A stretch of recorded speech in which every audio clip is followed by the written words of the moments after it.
So Trump and whatever this thing is are telling us that we don't work hard enough. Seriously, they're telling Americans they don't have the discipline to work unsupervised.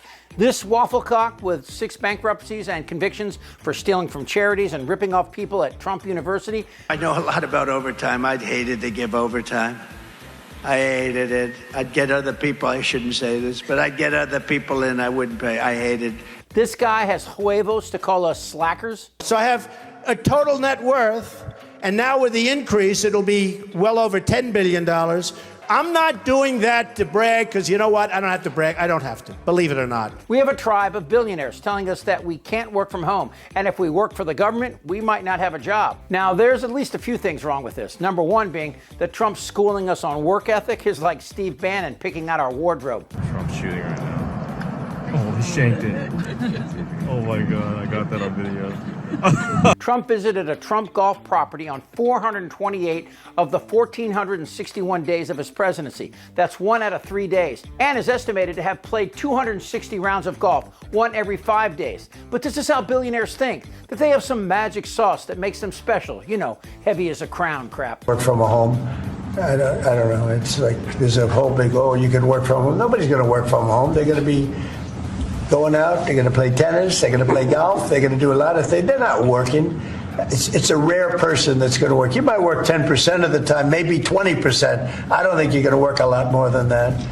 And I think they have an obligation to work, and they have an obligation not to have a second job when they're supposed to be working for the federal government. You're going to find that a lot of these people had second jobs instead of working for. They'll be collecting a federal government check, and they'll be working 2 jobs, and that's big trouble for them.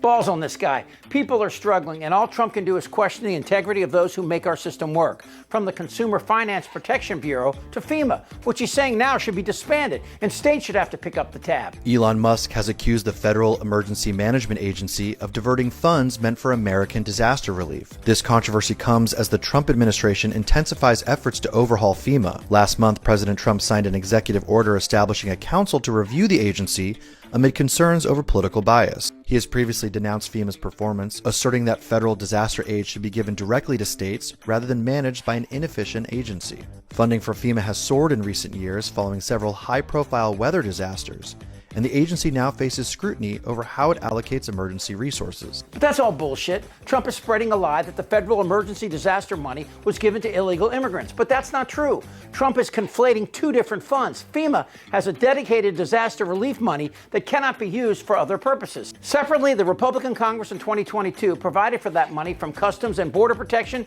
to help communities that received influxes of migrants, not for the migrants themselves. See, the truth is, they just lie. And if FEMA is dismantled, what happens to Florida or any East Coast city the next time a hurricane moves in? I'll tell you what happens. Without the federal government, with the federal government gone, people die. This is serious. And, you know, I get it. They want to take us. I get it. I'm not naive. I get the California derangement syndrome. I've been living with that for years and years. New scum. You know, I'm the same 7th grade. I remember the guy on Baltimore Avenue that called me new scum. I was in 7th grade. I can handle that. We'll leave that aside. I understand what they're trying to do. I want to work with them. It's not about me. It's about people that we both represent. He represents and I represent, and I'm honored and proud to represent these folks. So all of these Trump and Musk puppets are leading a reckless charge, pressuring over 60,000 federal workers to resign, and millions more are on edge. And behind every resignation is a family disrupted, a community weakened, and a democracy under threat. This isn't about efficiency. It's about dismantling the very institutions that serve the American people. Trump and Musk are turning our government into a playground for billionaires and political strongmen. Their agenda isn't about progress. It's about power, control, and stripping away the protections that keep this democracy strong. Now, COVID forced some people to work from home, and then some companies told them to come back, and some said stay at home. But Trump and Musk are attacking federal workers by lying, accusing those working at home, and as you heard Trump say, of acting in effect like he would. We talk about reporting to work, right? I happen to be a believer that you have to go to work. I don't think you can work from a home. I don't know. It's like there's a whole big, oh, you can work from home. Nobody's going to work from home. They're going to be going out. They're going to play golf. They're going to do a lot of things. They're not working. It's a rare person that's going to work. You might work 10% of the time, maybe 20%.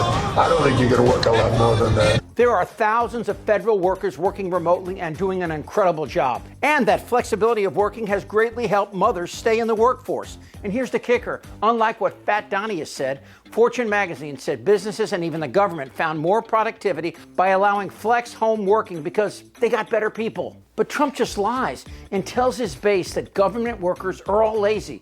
And of course, we remember what Ramaswamy said about America's workforce. And former presidential candidate Vivek Ramaswamy, now part of the Doge effort with Elon Musk, he published a lengthy post in recent days about American workers.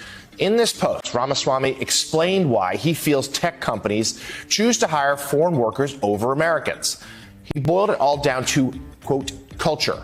He wrote in part this: our American culture has venerated mediocrity over excellence for way too long. That doesn't start in college, it starts young. A culture that celebrates the prom queen over the math or Olympiad champ or the jock over the valedictorian will not produce the best engineers. He continued, Trump's election hopefully marks the beginning of a new golden era in America, but only if our culture fully wakes up. A culture that once again prioritizes achievement over normalcy, excellence over mediocrity, nerdiness over conformity, and hard work over laziness. And now, of course, working moms may question when they could fit in a quick round of golf among their parenting and professional duties, but Fatso himself finds the time. In 2021, the Washington Post analyzed how often Trump was on the course, having said he wouldn't have time to play at the start of his term. And as I mentioned, from 2016 to 2021, he played every third day. And 2 weeks into this latest nightmare, Trump has been back on the green and returned for 2 consecutive weekends, all while he is trying to disassemble the infrastructure of our government and affect people's lives. And for the record, with all that golf comes a tell. You know what a tell is. It's an insight into somebody's integrity. Well, Trump cheats. He cheats at the one game that trusts you to give a score that's honest. Honest, that's funny. And since taking office, he has been seen playing a whopping 182 times. He really needs for you to think he's a champion. Sports writer Rick Riley's new book, Commander in Cheat, How Golf Explains Trump, takes a deep look into the president's golf game. He wins every time. He has to win. Riley says he also spent a year researching the book and interviewed several of Trump's caddies. And asked them, does the president cheat? And they all said, no, he doesn't cheat. We cheat for him. We spoke to Riley at the West Drift Golf Course in Manhattan Beach, California. So Donald Trump hates the chip. He's a terrible chipper. Most guys hit a chip like this, right?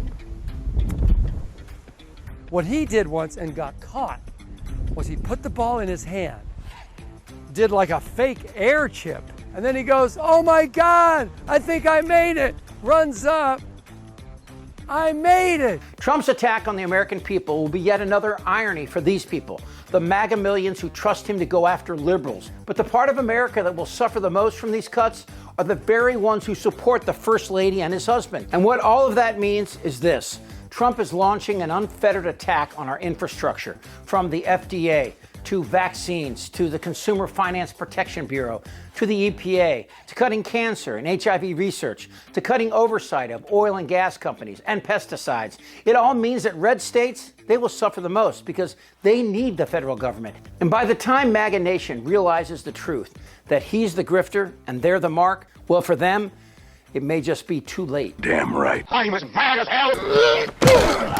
Whether the women like it or not. Suck my fat one. And this guy's personal life is a total disaster. Trust me. Shut the f*** up, Darren. Who's with me? Oh yeah, the lie. Indictable. Out of sheer morbid curiosity, I'm allowing this freak show to continue. I don't want to talk about this stuff. Am I wrong? Yes. Tick-tock. You're in a lot of trouble, Donnie. I think he's crazy. I'm Chip Franklin.